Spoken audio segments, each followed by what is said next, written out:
Today you will learn how the Catholic, Orthodox and Protestant canons differ. Let's dive right in. The Protestant Bibles include 39 Old Testament books of the Hebrew Bible and 27 New Testament books for a total of 66 books. The Reformers deliberately aligned the Old Testament with the Jewish Masoretic canon and relegated the extra apocrypha, the Deuterocanonicals books, outside of scripture. So they do not have the Maccabees and Sirach books and the rest, which you will learn more about later. Loba McCall, a global translation advisor for the United Bible Societies and professor of University of Pretoria, observes that the Reformation communities progressively rejected all the books that are not attested in the Masoretic text and settled thus on a 39 Old Testament book. But there has even been historical arguments whether or not 4 books within the New Testament shall count as scripture, so not only the Old Testament. Martin Luther,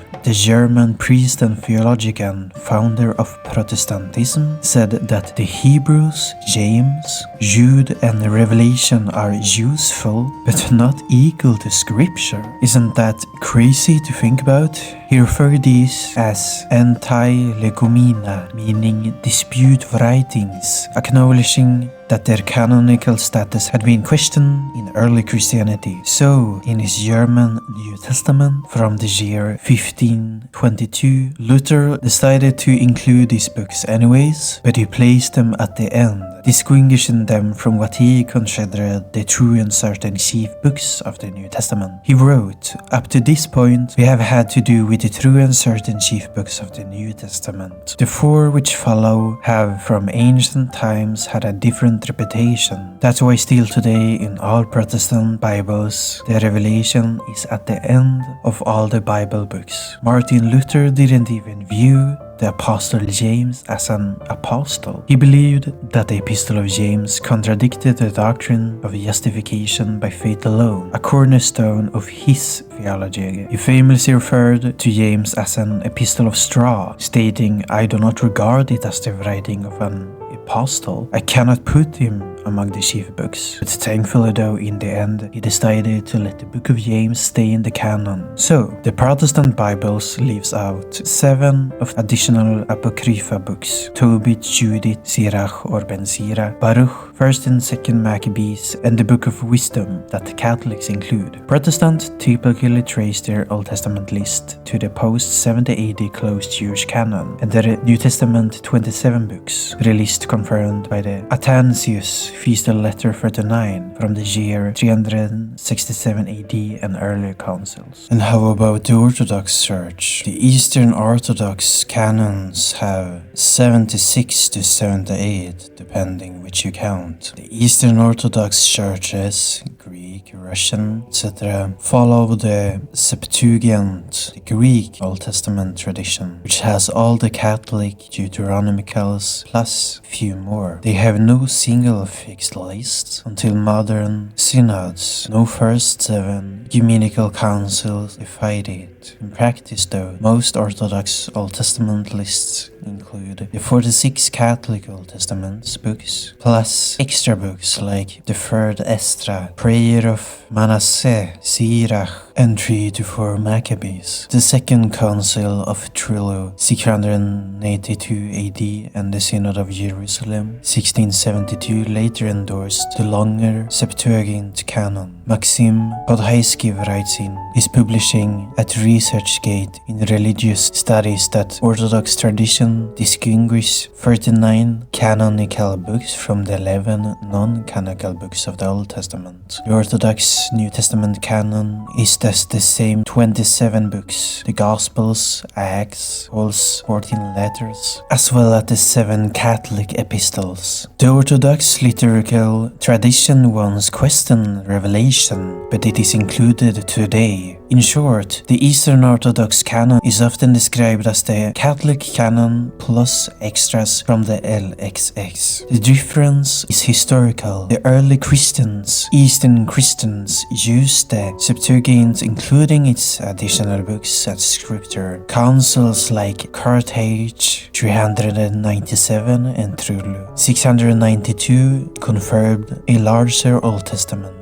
and the Greek Church incorporated those books. As Blocher notes, the Council of Carthage 397 listing of the larger canon was also accepted later in the Greek Church. Second Council in Trullo year 692, Synod of Jerusalem 1672. The Ethiopian Orthodox Church has an even larger canon called Twahedo, which contains 81 books. The Vetanagast Law of Kings 1240 AD codified this canon. The Ethiopian canon was shaped by local councils and tradition, reflecting their ancient use of the Ge'ez scriptures. They include Enoch, Jubilees, and have other pretty much unheard of books, such as the Book of Yosipun, the Book of the Covenant, the Book of the Mysteries of Heaven and Earth, the Epistle of Clemens, the Ethiopian Maccabees, and more. Why do they have so many books? The Ethiopian canon reflects early Jewish and Christian traditions preserved in the Ge'ez language. The Ethiopian church never experienced the same canon-defining councils, just like the Trent or the Carthage, so they naturally kept many ancient writings in liturgical and teaching-wise. Their canon was influenced by early Christian and Jewish writings, widely used before the canons of the West were finalized. Saint Esubious of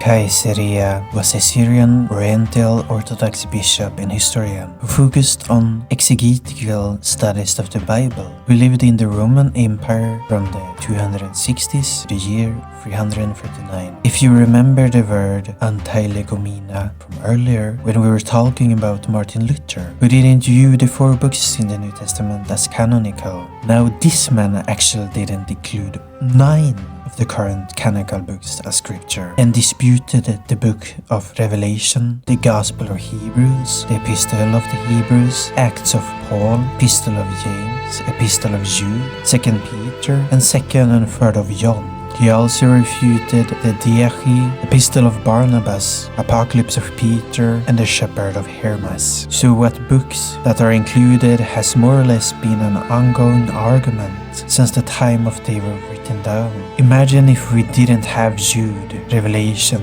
Acts, John and Peter, so much would have been missed. And think now how many books the Protestants doesn't know about because of Martin Luther, who decided not to include several other books that the Catholics and Orthodox have. I hope this revelation will spark a theological interest for you and research for hidden truths. The Roman Catholic Church uses 73 books for the 6 Old Testament books, the 39 Hebrew books plus Deuterocanonicals, and 27 New Testament books. This larger canon was ratified by the church councils and affirmed at the Council of Trent 1546, which underlined that the Deuterocanonical books were equally authoritative with the Protestantical books. In practice, Catholic Old Testament lists follow the Latin Vulgate tradition. Synod of Rome in 382 AD and the Council of Carthage 397/419 AD. For example, Podhaiski lists the Catholic Old Testament 46 books, including Tobit, Judith, 1st and 2nd Maccabees, Wisdom, Sirach or Ben Sira, Baruch, and additions in Esther and Daniel. The New Testament is the same 27 books as the Protestants. In summation, the Catholic canon is 73 books, or the 6th Old Testament plus 27 New Testament. These books are sometimes called the Biblia Sacra Juxta Vulgatam, Tridenting Canon, named after Trent. I will list my sources below in the description box. Thank you so much for watching. Stay blessed.